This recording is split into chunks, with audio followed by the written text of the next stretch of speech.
کہ وہاں اس طرح تھا کہ 3 پہاڑ تھے، 3 جگہ پہاڑ تھے، 1 جگہ کھلا راستہ تھا۔ تو اس جگہ کو چوز کر لیا گیا کہ یہاں سے دشمن کی پیش قدمی کو روکتے ہیں، کیونکہ اگر کسی میدان میں جنگ لڑیں گے تو مسلمانوں کی تعداد کم ہے۔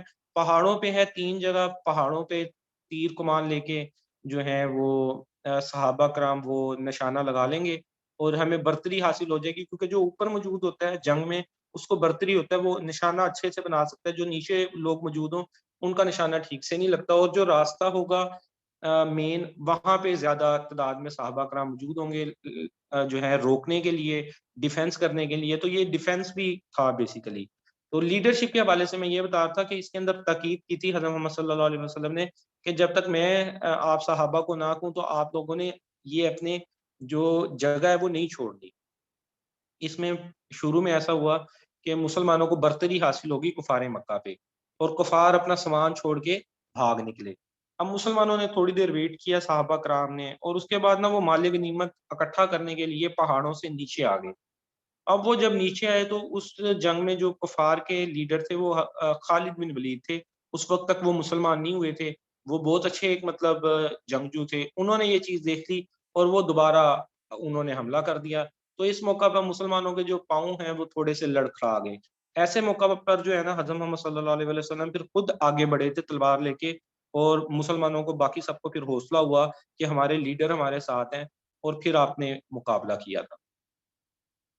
تو اس طرح دوسرا پوائنٹ ایکویلٹی کا اگر دیکھا جائے کہ جو ایک ملٹری کمانڈر ہوتا ہے، جو لیڈر ہوتا ہے، اس کو ایکویلٹی کرنی چاہیے، باقیوں کے برابر ہونا چاہیے۔ تو خندق کے موقع پر یہ خندق کے موقع پر اس طرح ہوا تھا، شام کی طرف سے لشکر نے حملہ کیا تھا۔ تو شام اور مطلب سعودی عرب کا بارڈر جہاں پہ ملتا ہے، مدینہ کا بارڈر جہاں پہ ملتا ہے، تو وہاں پہ اب مسلمانوں کی تعداد کم تھی، کفار کی جو تعداد ہے غالباً 10,000 کے قریب تھی، تو وہ بہت زیادہ تھے۔ اب یہ معلوم ہو رہا تھا کہ ان سے لڑا نہیں جا سکتا، تو پھر حضرت سلمان فارسی رضی اللہ تعالیٰ عنہ انہوں نے مشورہ دیا تھا کہ کیوں نہ ایسا کیا جائے، خندق کھود دی جائے کہ جدھر سے انہوں نے آنا ہے اس راستے میں ہم جو ہے گڑھے کھود دیتے ہیں ٹوٹل بارڈر کے اوپر، تو وہ اس کو پار کیسے کریں گے گڑھوں کو، ٹھیک ہے، تو ڈیفینس ہو جائے گا ہمارا۔ تو خندق کی جنگ جو ہوئی وہ ایک ڈیفینسو تھی، ٹرینچ ڈگنگ بھی کہتے ہیں، اور اس ٹرینچ ڈگنگ کے اندر حضرت محمد صلی اللہ علیہ وسلم نے خود بھی پارٹیسپیٹ کیا تھا، یہ نہیں کیا تھا کہ جو صحابہ کرام ہیں ان کو کہہ دیا ہو کہ یہ جو ہے آپ خندق جو ہے کھود دیں، آپ نے خود بھی باقیوں کے برابر ٹائم جتنا دوسرے لوگ ٹائم لگاتے تھے آپ صلی اللہ علیہ وسلم خود بھی کرتے تھے۔ اس طرح جو سپاہی تھے ان کو حوصلہ ہوتا تھا کہ جی ہمارا لیڈر ہمارے ساتھ ہے، اور ڈیفینس بہت اچھا تھا جو مسلمانوں کا ہے اوپر یہ عہد، اور ہم نے خندق میں دیکھ بھی لیا کہ ڈیفینس کرنے کے لیے کس طرح پہاڑوں کو یوز کیا گیا، کس طرح جو ہے وہ خندق کو یوز کیا گیا۔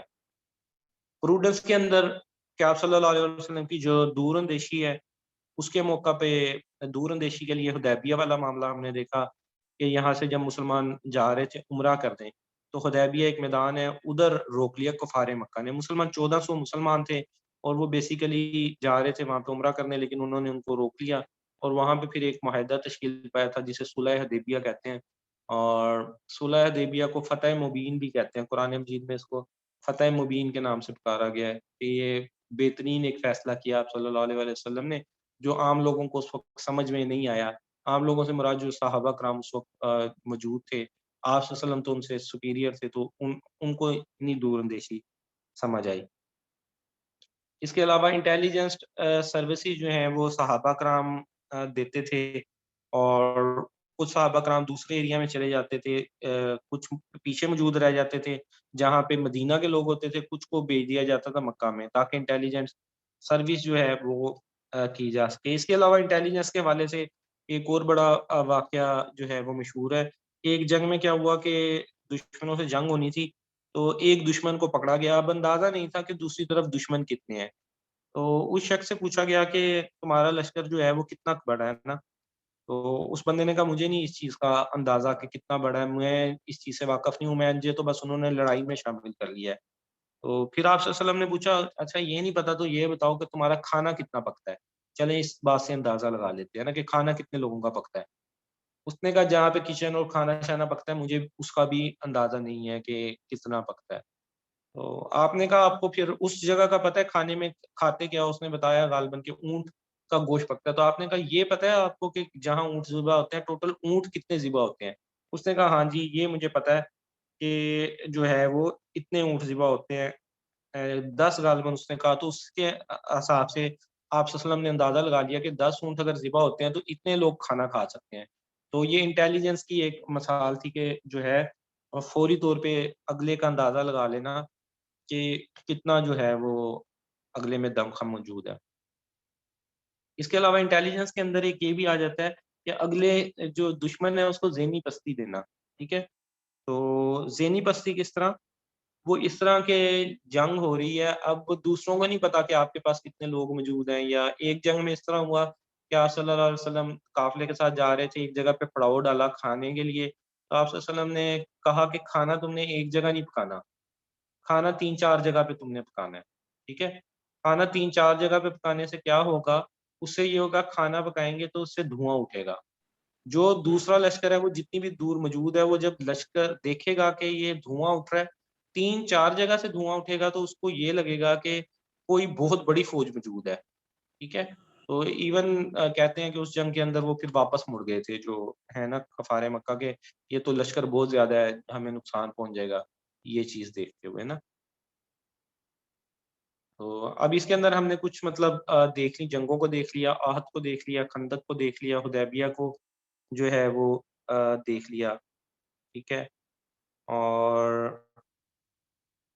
اب جو ہے نیکسٹ سلائیڈ ہم دیکھتے ہیں، کچھ رولز ہیں اسلام میں وار کو لے کے۔ جب وار ہوتی ہے نا تو اس کے لیے کچھ اصول ہیں جو اسلام نے بتائے ہیں کہ اس طرح لڑنا ہے، اور وہ یہی رول بعد میں بلکہ یونائٹڈ نیشنز میں بھی شامل کیے گئے، آلموسٹ تقریباً انہی ورڈنگ کے ساتھ۔ اس میں یہ ہے کہ مسلمانوں نے اگر جنگ کرنی ہے تو دوسرے لشکر میں جو موجود ہیں لوگ، جو بوڑھے لوگ موجود ہیں ان کو کچھ نہیں کہنا، جو بچے موجود ہیں ان کو کچھ نہیں کہنا، جو فیمیلز ہیں ان کو نقصان نہیں پہنچانا، ایون کہ درخت اور جو فصلیں ہیں ان کو بھی نقصان نہیں پہنچانا، کہ ان کا تو کوئی قصور نہیں ہے اس کے اندر۔ اور نو ہارم ٹو کلرگی مین، کلرگی مین کہتے ہیں جو مذہبی پیشوا، جو مذہبی لوگ ہوتے ہیں، کہ دوسروں کے مذہبی بندے کو بھی نقصان نہیں پہنچانا، اور ڈیڈ باڈیز کی ڈیگریڈیشن نہیں کرنی، کیونکہ کفار میں تو یہ چیز بہت زیادہ ہوتی تھی، ڈیڈ باڈیز کی ڈیگریڈیشن کرتے تھے۔ آپ کو وہ ہندا والا واقعہ بھی پتہ ہے کہ حضرت محمد صلی اللہ علیہ وسلم کے چچا کا وہ انہوں نے جگر نکال لیا تھا، اس نے جو اپنا غلام بھیجا تھا، اپنا اس نے جا کے جو ہے وہ ان کو جگر لا کے دیا تھا اور وہ کچا چبا گئی تھی اس کو۔ تو پرانے جو کفار کے لوگ ہوتے تھے وہ یہ بہت زیادہ کرتے تھے کہ جو ڈیڈ باڈیز ہیں ان کی بھی ڈیگریڈیشن کرتے تھے۔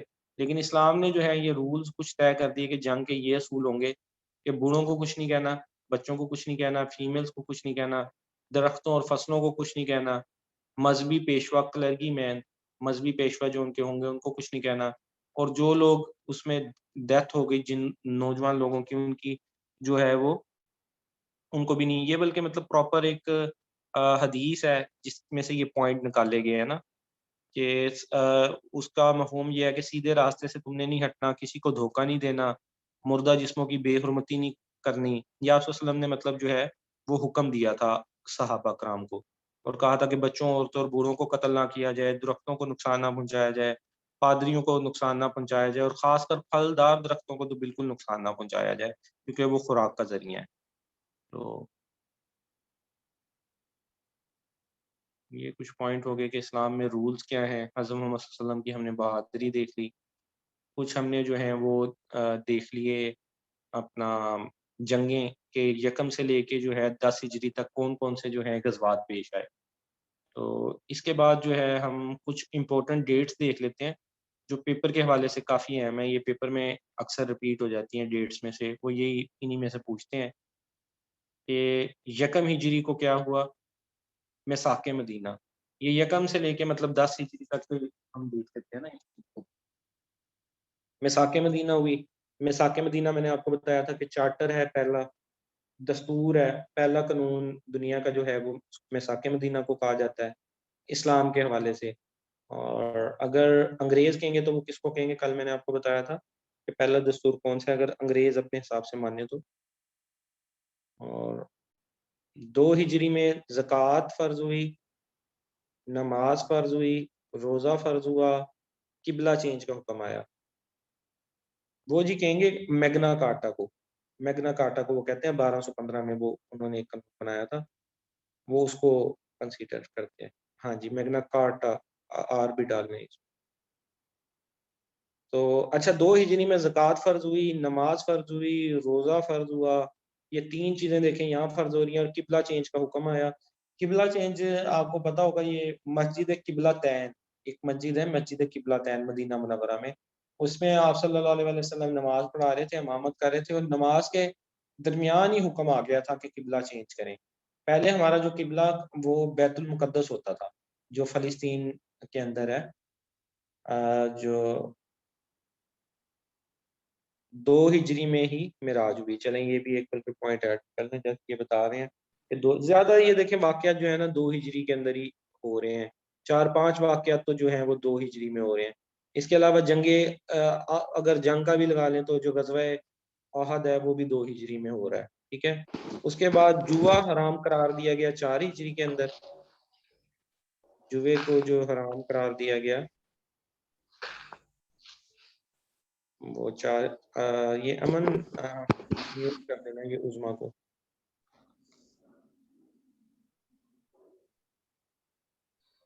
اچھا. اور 16 ریبیہ تو کئی دفعہ ریپیٹ ہو گئی. 6 ہجری میں ہوئی، 628 AD میں. ٹھیک ہے، 628 AD میں ہوئی. 6 ہجری 628 ہی بنتی ہے، کہ 622 جمع 6 628 ہی بنتا ہے. آپ صلی اللہ علیہ وسلم نے عمرہ کب کیا جی؟ آپ صلی اللہ علیہ وسلم نے عمرہ کیا ہے 7 ہجری میں. حج کب فرض ہوا ہے؟ 9 ہجری میں. ٹھیک ہے. زکوٰۃ، نماز، روزہ 2 ہجری میں فرض ہو رہی ہے، اور حج جو ہے وہ 9 ہجری میں فرض ہو رہا ہے. یہ باقی ارکان سے تھوڑا سا ڈفرینٹ ہے، تو اس کا یاد رکھا بھی جا سکتا ہے. اور 10 ہجری میں کیا ہوتا ہے؟ حجت الوداع ہوتا ہے، خطبہ حجت الوداع آپ صلی اللہ علیہ وسلم جو دیتے ہیں. اور 11 ہجری میں آپ صلی اللہ علیہ وسلم کی ڈیتھ ہو جاتی ہے، اور آپ صلی اللہ علیہ وسلم کی ڈیتھ کے کچھ عرصے بعد حضرت فاطمہ رضی اللہ تعالیٰ عنہ کی بھی ڈیتھ ہو جاتی ہے. تو 11 ہجری میں یہ 2 ڈیتھ جو ہیں وہ ہوتی ہیں، ایک ہولی پروفٹ پیس بھی اپون ہم کی، اور دوسری حضرت فاطمہ رضی اللہ تعالیٰ عنہ کی. ٹھیک ہے. تو یہ جسٹ 10 سالوں کے ایونٹس اگر آپ یاد کر لیں تو کافی آسانی. ایک تو جو میں نے شروع کے اندر آپ کو بتایا ہے جنگوں والا، اور دوسرا جو ہے وہ یہ ایونٹس کا. کافی حد تک آپ اسلامیات کے نمبر جو ہیں وہ سکیور کر سکتے ہیں. غزوات کی ٹائم لائن ایک دفعہ ہم دوبارہ دیکھ لیتے ہیں. غزوے ایک دفعہ شاید اس طرح یاد ہو جائیں.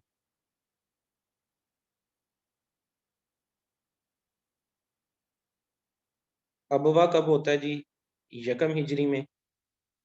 بدر ہوتی ہے 2 میں. ٹھیک ہے. بدر جو ہے وہ ایک میدان کا نام ہے، جس میدان میں بدر ہوتی ہے اس کو بدر کی جنگ کہتے ہیں. اور بدر کی جنگ کے اندر 313 صحابہ نے حصہ لیا تھا، آپ لوگوں کو پتہ ہے. وہ بار بار ہم سنتے بھی ہیں کہ 313 لوگ 1000 لوگوں پہ جب بھاری پڑ جائیں. ٹھیک ہے. وہ بدر میں 313 لوگ تھے، اور جو کفار مکہ ہیں وہ 1000 تھے. ٹھیک ہے. مطلب کہ آلموسٹ 3 گنا زیادہ تھے. تو بدر کے اندر مسلمانوں کو فتح حاصل ہوئی تھی. تو یہ والے جو لوگ ہیں ان کو باقی لوگوں پہ فضیلت بھی حاصل ہے. ان 313 لوگوں کا ذکر بھی ہے قرآن مجید میں، اور انہیں اصحاب الاولون کر کے کچھ کہتے ہیں، کہ جو شروع والے، یہ کیونکہ یہ لوگ وہ تھے جو اسلام میں پہلے داخل ہوئے اور اپنی جانیں قربان کرنے کے لیے بھی ریڈی تھے. ٹھیک ہے. ابوا میں بیسیکلی کوئی وار نہیں ہوئی تھی پہلی والی کے اندر. دوسری جو سب سے پہلی وار جس میں باقاعدہ ہوئی وار، وہ بدر کی وار تھی. ٹھیک ہے. اور اس کے بعد احد کے مقام پہ 3 ہجری میں جنگ احد ہوتی ہے. احد جو ہے وہ پہاڑ کا نام ہے. سورہ انفال میں غزوہ بدر کا ذکر ہے. ٹھیک ہو گیا. یہ بھی ایم سی کیو کے حوالے سے جو ہے آپ یاد کر سکتے ہیں.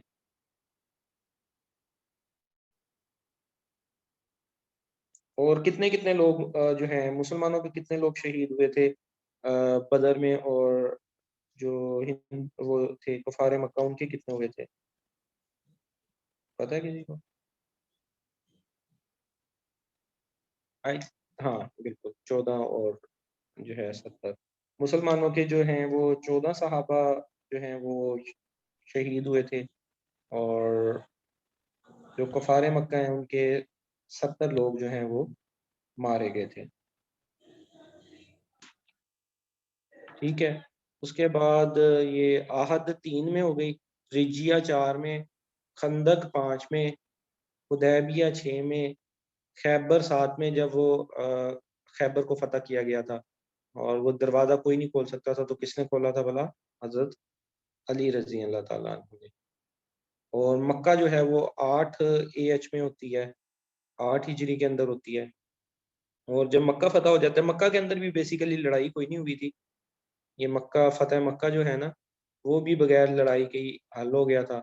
یہ بھی پری ایمپٹیو نیچر کا تھا کہ مسلمانوں کو پتہ چل گیا تھا کہ کفار مکہ جو ہیں وہ تیاری کر رہے ہیں جنگ کی. تو یہاں سے لشکر جو ہے تیار ہو کے ان کی طرف بڑھا تھا اور انہوں نے جو ہے سرنڈر کر دیا تھا مسلمانوں کے حق میں، اور لڑائی نہیں ہوئی تھی بیسیکلی کوئی بھی، اور مکہ جو ہے وہ فتح کر لیا گیا تھا. اس کے بعد جو ہے تبوک جو ہے 9 AH میں ہوتی ہے. تبوک کے ساتھ حنین اور موتا بھی ہوتی ہے، موتا، حنین، تبوک، یہ 2-3 جو ہیں وہ 9 ہجری کے اندر ہوتی ہیں. ٹھیک ہے، 631 میں.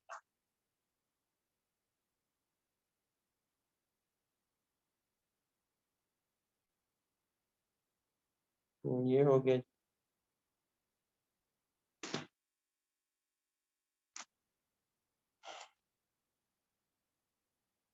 یہ ہمارا آج کا لیکچر ہو گیا غزوات کے بارے میں مختصر، ان کی ڈیٹس.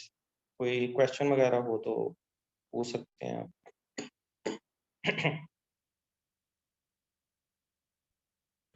یہ ذرا کنسائز سے لیکچر بنایا ہے جس میں امپورٹنٹ ڈیٹس ہیں کہ 10 سالوں میں کیا کچھ ہوا ہے.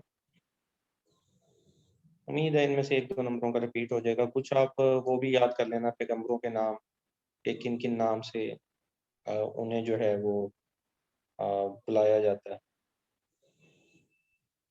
اس کے اندر سے بھی پوچھا جاتا ہے. حضرت محمد صلی اللہ علیہ وسلم کی لائف بھی ہم نے دیکھ لی. تو خاص طور پہ جو 400 MCQs آپ کو بھیجے ہیں وہ بھی یاد رکھیے گا. اسلامیات کے ٹوٹل ہمارے 5 لیکچر ہونے ہیں، تو 5 لیکچر اور 400 MCQs وہ شامل ہوں گے تو اس کا ٹیسٹ ہوگا آپ کا جب بھی 5 لیکچر ہمارے کمپلیٹ ہو گئے. اس طرح سرجری کے بھی جس طرح ہی ہمارے لیکچر کمپلیٹ ہو گئے، 5 ہو جائیں 6 ہو جائیں جتنے بھی ہو جائیں، کیونکہ یہ پہلا بیچ ہے ویٹرنری فیسز کا، تو بھی مجھے یہ اندازہ نہیں ہے کہ کس سبجیکٹ کے کتنے لیکچر ہونے ہیں. کسی کے زیادہ بھی ہو سکتے ہیں، کسی کے کم بھی ہو سکتے ہیں. تو سرجری کے اندازہ میں نے 5 کا لگایا تھا، لیکن ہو سکتا ہے 5 سے زیادہ ہو جائیں، 6-7 ہو جائیں. ہم نے کیونکہ وہ ٹاپک کور کرنے ہیں، پوری سرجری تو نہیں کور کر سکتے ہم. اتنی بڑی سرجری پہ ہم نے 4-5 کورس پڑھے تھے، سسٹمک علیحدہ، جنرل علیحدہ، جو ہے کلینیکل علیحدہ، کلینیکل 1، کلینیکل 2. ہم نے تو بیسیکلی جہاں سے MCQs آنے ہیں جن ٹاپک میں سے زیادہ امپورٹنٹ ہے ان کو کور کرنا ہے. ساتھ میں ہم نے کچھ اسائنمنٹس کو لے کے چلتے رہنا ہے. MCQs کو 2-3 سورسز سے دیکھ لیں گے، جن میں برین ٹیزر اور ویٹ سکین تو موسٹ فیوریٹ ایگزامینر کا، اس کو دیکھ لیں گے، اور تھوڑا سا ایکسٹینسو اسٹڈی کے لیے 2-3 سورسز کو اور ٹچ کر لیں گے، تو اس سے ذرا ہمارا بہتر ہو جائے گا. تو یہ ہو گیا جی لیکچر کے بارے. کوئی کوشچن ہے تو پوچھ لیں، نہیں ہے تو کس چیز کی سرجری، یہ میں ان سے ڈیوین ڈاکٹرز کا حساب سے کیا سر. برین ٹیزر کے نیکسٹ 9 سے، ہاں جی وہ کرنی ہے. 9 سے 15 وہ میں اسائن کروں گا. 9 سے 15 والوں میں کافی کچھ مسنگ ہے، MCQs مسنگ ہے. وہ کسی دن میں سارٹ آؤٹ کر لوں کہ کہاں سے کہاں تک مسنگ ہے. تو وہ کرنے کے بعد جو ہے پھر میں آپ کو بتاؤں گا، وہ ذمہ لگا دوں گا نا کہ پیپر 9 میں اتنے MCQs مسنگ ہے، یہ بچہ کرے گا، 10 والے یہ. پھر وہ جب کمپلیٹ ہو جائیں گے تو وہ پھر ذمہ لگا دوں گا. جی آہد میں دندان مبارک بھی شہید ہوئے تھے آپ صلی اللہ علیہ وسلم، کیونکہ میں نے بتایا نا کہ وہ ذرا صحابہ کرام کے پیر لٹکا گئے تھے تھوڑے سے، کیونکہ وہ آپ صلی اللہ علیہ وسلم نے فرمایا تھا کہ پہاڑ پر موجود رہنا ہے، لیکن وہ مالک غنیمت دیکھ کے ذرا وہ اکٹھا کرنے آ گئے تھے نا، تو پھر آپ صلی اللہ علیہ وسلم خود فرنٹ فٹ پہ آ کے لڑے تھے. تو اس دوران آپ صلی اللہ علیہ وسلم کے دندان مبارک شہید ہوئے.